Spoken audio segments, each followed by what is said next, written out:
देखिए, दाढ़ी को लेकर एक बहस छिड़ी हुई है। शजर अली मकनपुरी जो शायर हैं, उनका कहना यह है कि एक मुश्त से कम दाढ़ी रखना ये भी जायज़ है, दुरुस्त है। हम इसे फासिक व फाजिर नहीं कह सकते, गुनाहगार नहीं है इंसान। उनका कहना ये, उसमें दलाइल उन्होंने दिए। मैंने देखा रात उनकी वीडियो में, उन्होंने कहा कि हज़रत अली की इतनी थी और फला मुफ्ती साहब की इतनी है और फला मिस्र के मुफ्ती साहब ने ये फतवा दिया है। फिर उन्होंने ये कहा कि इंडिया के अंदर 30 करोड़ की आबादी मुसलमानों की पाई जाती है, तो 30 करोड़ में बोले बहुत मोटी मिसाल है कि 5 करोड़ लोगों की जो दाढ़ी है, तो 30 करोड़ में से 5 करोड़ दाढ़ी वाले, 25 करोड़ ऐसे हैं जिनकी दाढ़ी नहीं है, तो बोले क्या सब फासिक हैं, सब फाजिर हैं, सबको मस्जिद से निकाल दिया जाए। वो इस तरह की बातें कर रहे थे। हालांकि बड़े भोले और प्यारे अंदाज में वो बात कर रहे थे, मुस्कुरा कर। कोई ऐसा नहीं था कि बहुत ज्यादा वो किसी को तनकीद का निशाना बना रहे हो। पहले आप खुद उनकी जबान से सुन लें वो क्या कह रहे हैं। हिंदुस्तान में तकरीबन 30 करोड़ अहले इस्लाम है, मुसलमान हैं। बहुत ज्यादा तादाद 5 करोड़ की होगी जिन्होंने मान लिया, मैंने गिनती तो नहीं की है, कि 5 करोड़ लोग कम से कम वो एक मुश्त रखे हुए हैं। बाकी 25 करोड़ के 25 करोड़ उनकी एक मुश्त नहीं है, एक मुश्त से कम है, किसी की नहीं है, बिल्कुल भी नहीं है। मस्जिदों से निकाल के फेंक दीजिए, एक मुश्त से कम वाले को मस्जिद में आने मत दीजिए, क्योंकि आपके फतवे के मुताबिक उनकी तौहीन वाजिब है, वो फासिक है।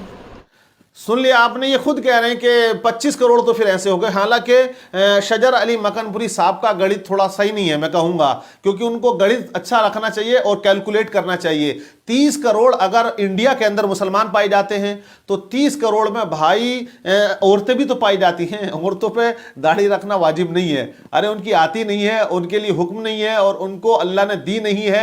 ये तो फितरत पे इंसान को पैदा किया है ना, तो ये तो हमारा जो चेहरा, ये फितरत ही चेहरा, दाढ़ी निकलती है इंसान की, मर्द की, तो ये अल्लाह ने फितरत पे पैदा किया है हमें, तो ये फितरत ही है। तो मर्द की ये फितरत है कि वो दाढ़ी रखे, समझ रहे हैं आप। औरत के तो आती ही नहीं है। तो 15 करोड़ औरतें हैं, उसमें बच्चे भी होंगे जिनकी दाढ़ियां नहीं आ रही हैं या नहीं है, तो उसमें से फिर आप निकालिए, 5 करोड़ आप निकाल लें, उनमें से आप निकालिए, इसमें से 15 करोड़ औरतें निकालिए, बच्चे निकालिए, फिर यूं मिला के अगर देखा जाए तो फिर वो 10-12 करोड़ के ही अंडर में सिमट जाते हैं। और फिर उसमें से आप लगा रहे थे कि 5 करोड़ की दाढ़ी है। 7 मान लो, मैं कह रहा हूं 10 करोड़ ऐसे हैं इंडिया में जो मुसलमान दाढ़ी नहीं रखते हैं, बगैर दाढ़ी वाले हैं। तो क्या ये उनको भी सही ठहरा रहे हैं जो लोग दाढ़ी बिल्कुल साफ कर रहे हैं? अरे बिल्कुल क्लीन सेव करते ना करते, तो उनके बारे में क्या है? तो ये तो सबको उसमें शामिल कर लिया ना इन्होंने। या तो ये कहते कि हाँ जो बिल्कुल खत्म करे हुए हैं, साफ किए हुए, मैं उनकी बात नहीं कर रहा। इन्होंने कहा कि इतनी बड़ी तादाद में लोग फासिक फाजिर मस्जिद से निकालें। मस्जिद से निकाल दिया जाता है उसको जो इमामत पे आता है, वो दाढ़ी नहीं होती है। आप देखिएगा, देखिए वो दाढ़ी नहीं रख रहा, कटवा रहा है, मुड़वा रहा है, ये उसका अमल है। लेकिन अगर बड़ी तादाद ऐसे लोगों की है कि जो अमल नहीं करते, उसको हम शरीयत नहीं मानेंगे, शरीयत नहीं मानी जाएगी। शरीयत वो है जो अल्लाह उसके रसूल ने हमें अता कर दी है। और कुरान का क्या हुक्म है? अतीउल्लाह व अतीउर रसूल, इताअत करो अल्लाह की, इताअत करो रसूल की। अब अगर हम बड़ी तादाद ऐसे लोगों की है कि जो दाढ़ी नहीं रखते हैं, अगर वो हम दलाइल पेश करें उनकी, उनको हम मिसाल पेश कर दें, हम बड़ी तादाद मुसलमानों की दाढ़ी वालों की नहीं है, तो क्या इस चीज को आप ये कहेंगे कि इस्लाम में फिर जायज नहीं है या गुनाह नहीं है? बड़ी तादाद तो ऐसे लोगों की भी है जो नमाज नहीं पढ़ते, बड़ी तादाद तो उन लोगों की भी जो ज़कात नहीं देते, बड़ी तादाद तो ऐसे मुसलमानों की भी है जो माह रमजानुल मुबारक में रोजा नहीं रखते। तो क्या उनको आप फासिक व फाजिर नहीं कहेंगे? मेरे अजीज, बिल्कुल कहा जाएगा। फासिक होगा वो इंसान जो नमाज छोड़ेगा, रोजा छोड़ेगा, ज़कात नहीं देगा, अलल ऐलान गुनाह करेगा, गुनाह कबीरा कहेगा, उसको फासिक व फाजिर ही कहा जाएगा। आप ये नहीं कह सकते, ये मिसाल देकर आप नहीं छूट सकते, ये दलील नहीं दे सकते हैं। अगर आप इस तरह से दलील देंगे तो देखें अल्लाह ने दुनिया बनाई है, वो क्यों बनाई है? अरे अच्छाई के लिए बनाई है, बुराई के लिए? बुराई के लिए नहीं, अच्छाई के लिए बनाई है। लेकिन दुनिया में अच्छाई ज्यादा या बुराई ज्यादा? तो दुनिया के अंदर बुराई ज्यादा और अच्छाई बहुत कम है। दुनिया के अंदर मुसलमान बहुत हैं, लेकिन मुसलमानों में मुत्तकी और परहेजगार बहुत कम तादाद में हैं। गुनाहगार, सियाकार, बदकार बहुत बड़ी तादाद में हैं, तो वो गुनाहगार हैं। शरीयत का ये हुक्म है। कोई बड़ी आबादी किसी चीज की हो जाती है, ये कोई इलेक्शन नहीं है कि वोटिंग हो गया तो वो जीत गया तो वो कामयाब हो जाएगा। नहीं, यहां आधार जो है शरीयत है, कानून कुरान है, मुस्तफा की हदीस है, सहाबा इकराम का अमल है। تو یہ تمام چیزیں ہمیں دیکھنی ہیں، یہ نہیں دیکھنی ہے کہ تعداد کن کی زیادہ ہے، تو تعداد تو کافروں کی زیادہ ہے دنیا کے اندر، تو کیا ہم یہ کہیں گے اللہ تعالیٰ نے دنیا اچھائی کے لیے بنائی اور یہاں تو بہت زیادہ کافر لوگ پیدا ہو گئے، تو پھر کیا ہم اللہ کی ذات پہ معاذ اللہ انگلی اٹھا سکتے ہیں؟ نہیں، بالکل نہیں۔ اگر تعداد ایسے لوگوں کی زیادہ جو داڑھی کترواتے ہیں، مڑواتے ہیں، تو ان کو نہیں دیکھا جائے گا، ان کی کوئی قدر و قیمت نہیں ہے، قیمت ان کی ہے کہ جنہوں نے داڑھی رکھی اور داڑھی کا حکم دیا ہے، وہ ہیں ہمارے نبی صلی اللہ علیہ وسلم کے جنہوں نے داڑھی رکھی ہے اور داڑھی کا حکم بھی دیا ہے۔ ویڈیو تھوڑی طویل ہو جائے گی، دیکھیے گا ذرا، میں حوالے بھی پیش کروں گا کہ کس حدیث میں اللہ کے نبی نے ہمیں حکم دیا ہے، صحابہ کرام سے کہاں کہاں ثابت ہے اور ائمہ اربعہ سے کیسے ثابت ہے، یہ تمام چیزیں میں رکھنے کی کوشش کروں گا۔ دیکھیے شجر علی صاحب نے اپنی ویڈیو میں کہا ہے کہ داڑھی جو ہے وہ سنت غیر موقدہ ہے، انہوں نے دلائل دی اس کے معاملے میں۔ سنت غیر موقدہ آپ سمجھ لیں کسے کہتے ہیں؟ سنت غیر موقدہ وہ سنت ہوتی ہے جس کو ہمارے نبی نے کبھی کیا ہو اور کبھی چھوڑ دیا ہو، اور نہ اس کے بارے میں شریعت زیادہ آپ کو تاکید کرتی ہو، جیسے کہ عصر کی نماز میں 4 رکعت سنت غیر موقدہ ہیں جو ہم پڑھتے ہیں، جو بندہ پڑھتا ہے ثواب پاتا ہے، جو نہیں پڑھتا ہے وہ گناہ گار نہیں ہے۔ لیکن ایک ہے سنت مؤکدہ جس کا چھوڑنے والا گناہ گار ہوتا ہے۔ داڑھی جو ہے وہ سنت مؤکدہ ہم کہتے ہیں، وہ اس لیے کیونکہ نبی نے متواتر یہ عمل کیا ہے اور یہ بھی تلقین فرمائی ہے کہ اس کو کٹایا نہ جائے، تو یہ واجب کا حکم ہوتا ہے۔ جہاں نبی نے جس عمل کو خود بھی کیا ہو اور کرنے کا حکم دیا ہو اور لوگوں کو اسے ختم کرنے سے روکا ہو تو یہ واجب کے حکم میں ہے۔ مفتی صاحب کو سمجھ لینا چاہیے اس بات کو۔ تو یہ سنت موقدہ ہے، واجب ہے، اس کو کٹوانے والا گناہگار ہے، فاسق ہے، گناہ کبیرہ کا وہ مرتکب ہے، یہ آپ سمجھ لیں۔ جہاں انہوں نے کہا مفتی مصر کے اندر علماء کی داڑھی نہیں ہے، آپ گوگل کریں، یوٹیوب پر دیکھیں، جتنے قاری ہیں، حفاظ ہیں، علماء ہیں، داڑھی وہ نہیں ہے۔ کیوں نہیں ہے؟ اس کی وجہ کیا ہے؟ مفتی اعظم وہاں کے جو مفتی تھے انہوں نے کیا کہا کہ ہر انسان اپنی صورت کے مطابق جیسے اس کی شکل و صورت اچھی لگے ویسا وہ سیو رکھ سکتا ہے، یعنی کہ کلین کرا سکتا ہے، داڑھی ہلکی رکھ سکتا ہے، وہ کٹنگ بھی کرا سکتا ہے۔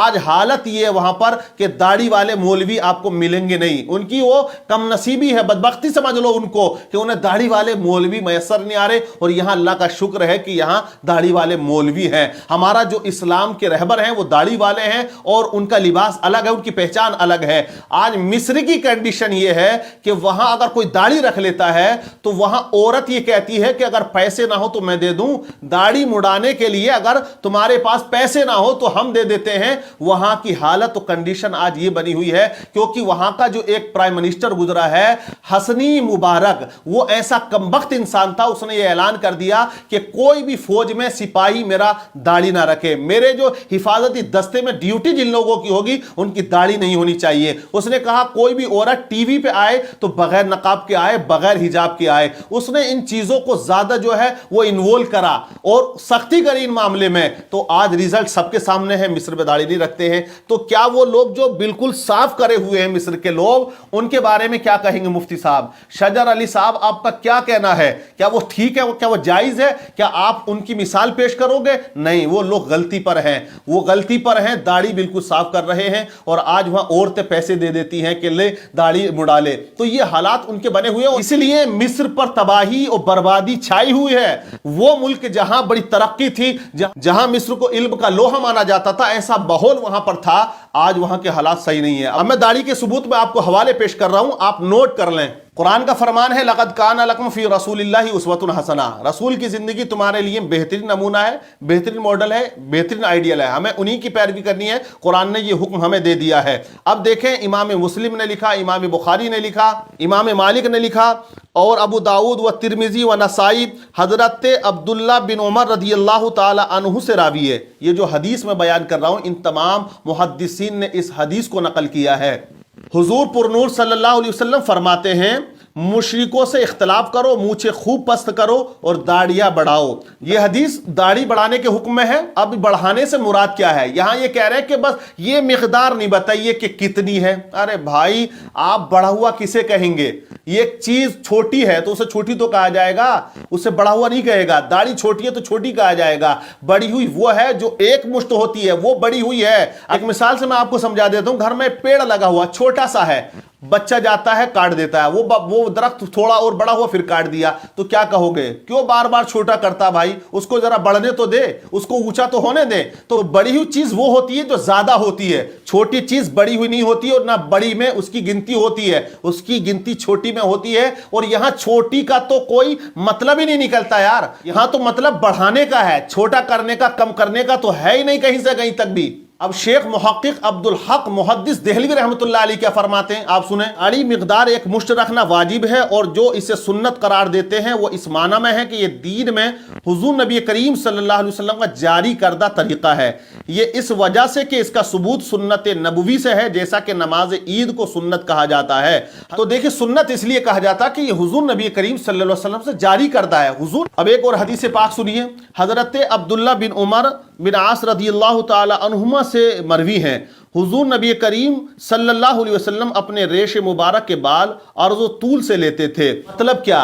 मतलब जो बढ़ जाती थी वहां से पकड़ते थे और नबी पाक सल्लल्लाहु अलैहि वसल्लम उसको फिर तराशते थे। जब एक मुश्त से ज्यादा हो जाती थी तब आप उसको कम किया करते थे। और यही हदीस हजरत अब्दुल्ला बिन उमर के बारे में कि वो भी अपनी दाढ़ी को पकड़ते थे, एक मुश्त से नीचे जब होती थी तो उसको वो काट दिया करते थे। लेकिन एक मुश्त रही है सभी की, तमाम अंबिया, मुरसलीन, सिद्दीकीन, स्वालिहीन, ताबईन, तबे ताबईन, खुलफाए राशिदीन की सबकी दाढ़ियां रही हैं। यहां ये पता नहीं कहां से कौन से हवाले लेकर आए हैं हजरत। इमाम अहले सुन्नत इमाम अहमद रजा खान इस हदीस के हवाले से लिखते हैं, ये उस वक्त होता था जब रेश अक़दस एक मुश्त से तजावुज फरमाती थी। नेज इमाम अहले सुन्नत लिखते हैं दाढ़ी का इससे जायद तूल के हद एतदाल से खारिज हो जाए और बेमौका व बदनुमा हो तो बिला शुबा खिलाफ सुन्नत व मकरूह है। कि दाढ़ी से चेहरा खूबसूरत लगता हो, लगना चाहिए, ऐसी दाढ़ी भी नहीं होनी चाहिए कि चेहरा जो है बदनुमा होने लगे। क्योंकि मैंने बहुत सौ की दाढ़ी देखी यहां तक बिल्कुल वो फैली हुई है, कंगा तक नहीं करते 3-3 महीने 4-4 महीने तक,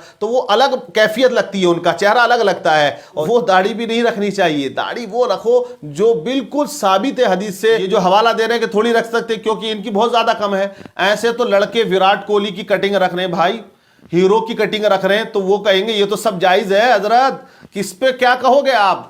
पहले ही कौम को समझाते समझाते उलमा थक चुके हैं, कौम मान नहीं रही, अब तो ये हवाले पेश करेंगे। पहले हम कहते थे किसी से दाढ़ी रख लीजिए, अब तो बुढ़ापा आने वाला वो कहेगा हाँ हाँ बिल्कुल। वो समझता था ये गुनाह है, वो समझता था इस बात का, वो गलती मानता था।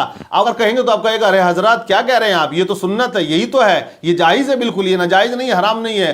तो ये एक शजर अली साहब ने बहुत बड़ा फितना यहां से खोल दिया है, क्योंकि जो बिल्कुल अनपढ़ गवार हैं और हट धर भी दिखाते वो तो और अब मौलवियों पे चढ़ जाएंगे कि आप कैसी बात कर रहे हैं, आप क्यों ऐसी तकरीर कर रहे हैं दाढ़ी के बारे में। क्योंकि बहुत से मैसेज अब आ रहे हैं मेरे पास भी, वो कह रहे हैं कि अब हवाले दें। वो लोग जिनकी इतनी है वो बहुत खुश हैं, इतने खुश हैं कि बहुत ज्यादा मगन हैं, और हो सकता है कि अब शजर अली साहब की बात पर ही वो यकीन करें और मरते दम तक वो ना बढ़ाएं। आगे हो सकता था बढ़ाते, लेकिन अब वो ऐसी बातें सुनेंगे तो वो फिर हो सकता है कि भटक जाएं। तो ऐसी चीजें कैमरे पर, स्टेजों पर हजरत को नहीं करनी चाहिए थी। अगर बात है तो उलमा की महफिल में, मजलिस में सेमिनार रख लेते, सेमिनार रख के उलमा को इकट्ठा करते, वहां गुफ्तगू होती, बात होती, फिर जो है पता चलता किसका क्या मौकिफ है और किसके पास क्या दलाइल है। अब आप स्टेज से बोले, मैं कमरे से बोलूं, आप कमरे में बैठकर कैमरे पे बोले, ये सब चीजों से बात बढ़ती है, घटती नहीं है, समझ रहे हैं आप। और भी मैं हवाले पेश कर रहा हूं। अब हदीस पाक सुनिए, सही मुस्लिम शरीफ की हदीस पाक है, हदीस नंबर है 261। हजरत आयशा सिद्दीका रदियल्लाहु ताला अन्हा बयान करती है कि हुजूर ने इरशाद फरमाया 10 चीजें फितरत से हैं, 10 चीजें फितरत से हैं। मूछे कतरवाना, दाढ़ी को बढ़ाना, बगल के बाल बनाना, जेरे नाक बाल बनाना और नाक के अंदर पानी डालकर नाक को साफ करना, इस्तंजा करना, मिसवाक करना, बदन के जोड़ों को धोना। तो आप समझ सकते हैं कि पहले मूछों का जिक्र है, दाढ़ी का जिक्र है, तो हदीस पाक में दाढ़ी का बढ़ाने का जिक्र आया है। अब जो शजर अली साहब कहते हैं कि जो हमारे इमाम हैं उनके यहां कोई दलील नहीं और उनके यहां कहीं लिखा हुआ नहीं है। अब मैं आपको दलील दे रहा हूं इमाम आजम रदियल्लाहु ताला अन्हु की किताब की। किताब का नाम है किताबुल आसार। आप देखें उसी में वो हदीसें नकल की गई हैं जो इमाम आजम ने अपने शागिर्द से लिखवाई हैं, इमाम मोहम्मद रहमतुल्लाह अलैहि से। इमाम मोहम्मद अबू हनीफा से वो हजरत हैसम से रिवायत करते हैं, हजरत अब्दुल्ला बिन उमर रदियल्लाहु ताला अन्हु दाढ़ी को मुट्ठी में पकड़कर मुट्ठी से जायद हिस्से को काट दिया करते थे। इमाम मोहम्मद फरमाते हैं हमारा अमल इसी हदीस पर है और हजरत इमाम आजम ने भी यही फरमाया है। حضرت امام اعظم نے بھی یہی فرمایا ہے کہ جو مٹھی بھر داڑھی ہو اور اس کے نیچے جو بال ہو اس کو آپ کتروا سکتے ہیں، کاٹ سکتے ہیں، لیکن ایک مشت کا ہونا یہ ضروری اور لازمی ہے۔ یہ امام اعظم کی کتاب ہے، کتاب الآثار۔ حضرت حوالہ مانگ رہے تھے تو آپ پڑھ سکتے ہیں۔ فقہ مالکی کا موقف کیا ہے اس کو بھی آپ سن لیجئے۔ فقہ مالکی کے مشہور فقیہ علامہ محمد بن محمد غیثنا مالکی، کتاب کا نام دیکھیے، منہ الوفیۃ لشرح المقدمۃ العزیتی، کتاب کا نام ہے، یہ اسکرین پر آپ کے دکھائی دے رہی ہے۔ اس میں کیا لکھا ہے انہوں نے، جو بہت بڑے عالم دین ہیں، بہت بڑے فقیہ ہیں اور فقہ مالکی کے جو ہیں بہت بڑے مفتی کہلاتے ہیں، فرماتے ہیں داڑھی رکھنا فطرت میں سے ہے اور چھوڑنے کا حکم دیا گیا ہے، بڑھائی جائے، لیکن جس شخص کی داڑھی ایک قبضے سے لمبی ہو جائے تو ایسے شخص کو قبضے سے زائد حصے کو کتروا ڈالنے میں کوئی حرج نہیں ہے۔ انہوں نے لکھا کہ ایک قبضے سے اگر زائد ہو جائے تو کتروانے میں کوئی حرج نہیں ہے، لیکن ایک قبضہ ہونا چاہیے، ایک مشت ہونی چاہیے، یہ انہوں نے لکھا ہے۔ کتاب کا نام میں نے دے دیا ہے، آپ اس کو دیکھ سکتے ہیں۔ فقہ شافعی میں کیا ہے اس کے بارے میں، کیا داڑھی کتروانا چاہیے یا ایک مشت رکھنی چاہیے، سنیے گا۔ مشہور شافعی فقیہ اور محدث امام نووی رحمت اللہ علیہ حدیث خصال الفطرت کی شرح میں تحریر فرماتے ہیں، مذہب مختاریہ یہ ہے کہ داڑھی کو بالکل چھوڑ دیا جائے اور اس کے ساتھ کترانے اور مڑوانے کا تعرض بالکل نہ کیا جائے۔ کیا کہہ رہے ہیں یہ کہ نہ کترواؤ اور نہ مڑواؤ، بالکل اس کے ساتھ اس طرح کا معاملہ نہ کیا جائے۔ یہ شافعی ہیں، اس طرح یہ تحریر فرماتے ہیں۔ اب فقہ حنبلی میں کیا معاملہ ہے وہ بھی آپ ذرا سن لیجئے۔ فقہ حنبلی کی مشہور کتاب کشاف القناع متن الاقناع، اسکرین پر آپ کے کتاب دکھائی دے رہی ہوگی۔ اس میں کیا فرماتے ہیں، یہ کیا لکھتے ہیں، جلد اول ہے، صفحہ نمبر 60 ہے، حضور کی سنت داڑھی کو چھوڑ دینا ہے، اس طرح کہ اس میں سے کچھ بھی نہ تراشے جب تک کہ وہ لمبی ہو کر بڑی نہ لگنے لگے، اور اس کا مڑانا تو بالکل حرام ہے، البتہ قبضے سے زیادہ حصے کا تراشنا مکروہ نہیں ہے۔ اب ان کا بھی یہی موقف ہے، ان کا بھی یہی قول ہے کہ ایک مشت سے زیادہ اگر ہے تو تراش سکتے ہیں، کاٹ سکتے ہیں، لیکن اس سے کم کاٹنا حرام ہے۔ اگر آپ کاٹیں گے، تراشیں گے اور اس کو مڑائیں گے تو ان کا بھی یہی موقف ہے۔ مذکورہ تمام احادیث اور فقہاء کرام کے اقوال کا خلاصہ یہ ہے کہ داڑھی رکھنا واجب ہے، اور ایک مشت یعنی کہ قبضے سے کم کرنا اور ایک مشت سے کم رکھنا یہ بالکل ناجائز ہے۔ یہ حوالے میں نے پیش کر دیے اور آپ میری اسکرین پر دیکھ سکتے ہیں کہ یہ وہ تمام کتابوں کے حوالے ہیں جس میں داڑھی رکھنے کا حکم دیا ہے، ایک مشت کا حکم ہے اور اس سے کم رکھنے کا کسی کتاب میں کوئی حکم نہیں ہے۔ تو شجر علی صاحب کو یہ حوالے دیکھنے چاہیے، حالانکہ وہ اپنے بیان میں یہ کہہ رہے ہیں اگر کہیں پر دکھائی دیتا ہے، کہیں پر رکھنے کا حکم ہے تو وہ عمل میں ہوگا، حکم میں نہیں ہوگا۔ اب میں آپ کو یہ بتا دیتا ہوں کہ حدیث پاک میں جو حکم آیا ہے وہ کتنی مرتبہ اور کس کس الفاظ سے آیا ہے، دیکھیے گا۔ حدیث میں 5 صیغے استعمال ہوئے ہیں اور پانچوں ہی امر کے ہیں، مثلا داڑھی کو معاف کرو، داڑھی پوری کرو، داڑھی کافی مقدار میں رکھو، داڑھی کو لٹکاؤ۔ تو حدیث پاک میں جو مفہوم ہے تو وہ امر کا ہے، حکم کا ہے، یہ نہیں ہے کہ عمل کا ہو خالی عمل کر لیجئے۔ تو جو امر ہوتا ہے، جو حکم ہوتا ہے وہ واجب ہوتا ہے، وہ ایسا نہیں ہے کہ سنت غیر موقدہ میں آپ ڈال دو۔ تو یہ بالکل شجر علی صاحب نے جس طرح کا یہ فتنہ اٹھایا ہے، اس سے بہت سے لوگ جو ہے وہ بہت زیادہ شش و پنج میں پڑ جائیں گے، اور خاص کر ان کے جو مرید ہوں گے اور نہ جانے اور کتنے لوگوں کو یہ مرید کریں گے تو وہ پھر اس طرف ہی عمل کریں گے جو ان کا موقف ہے، جو یہ بیان کر رہے ہیں۔ وہ نہیں رکھ پائیں گے ایک مشت کی داڑھی، کیونکہ وہ کہیں گے پیر صاحب ہی ہمارے جب بیان کرتے ہیں اور چیلنج کے ساتھ کرتے ہیں۔ بحیری کے جلسوں کا انہوں نے ذکر کیا اور کہا کہ انہوں نے شروعات کری وہاں سے جو ہے بدیع الدین قطب المدار رحمۃ اللہ علیہ کی شان میں گستاخی کی، حالانکہ میں نے وہ ویڈیوز دیکھی، مجھے بھیجی ہیں، ان میں کوئی ایسی بات نہیں ہے کہ ایک اللہ کے ولی کی توہین کسی نے کری ہو، لیکن جو ان کا جلسہ ہوا ہے میں نے وہ جلسہ بھی دیکھا ہے، اس جلسے میں سوائے ان باتوں کے علاوہ کچھ نہیں تھا۔ انہوں نے وہ کلام پڑھا کہ خارجی خارجی ہے نا، اور وہ ایک امام صاحب بھی تقریر کر رہے تھے، صافہ وفا باندھے ہوئے تھے، اچھے موٹے سے ہیں، اور کافی وہ تنقید کر رہے تھے وہاں کے علماء پر۔ میں یہ کہنا چاہوں گا کہ اگر آپ کو اور تسلی نہیں ہو پا رہی ہے تو آپ پھر سیمینار رکھیے، علماء کو بلائیے، بیٹھ کے بات کریے, آپ بھی حوالے دیجئے, علماء سے بھی لیجئے, اور جن کے پاس مضبوط دلیل ہوگی, مدلل ہوگی, مفصل ہوگی, اس پر آپ عمل کریے گا. اور میں تو کہوں گا کہ آپ اپنے موقف سے رجوع کر لیں, آپ جو اپنا موقف بیان کر رہے ہیں بار بار, تاکہ آپ کے بھی مرید, آپ کے چاہنے والے, اور جو ایک عوام میں جاتا ہے پیغام, میسج بھولے بھالے ہیں, وہ لوگ بھی تھوڑا سمجھ جائیں اور وہ پھر داڑھی کی توہین نہ کرے. اللہ تعالیٰ صحیح سمجھ عطا فرمائے.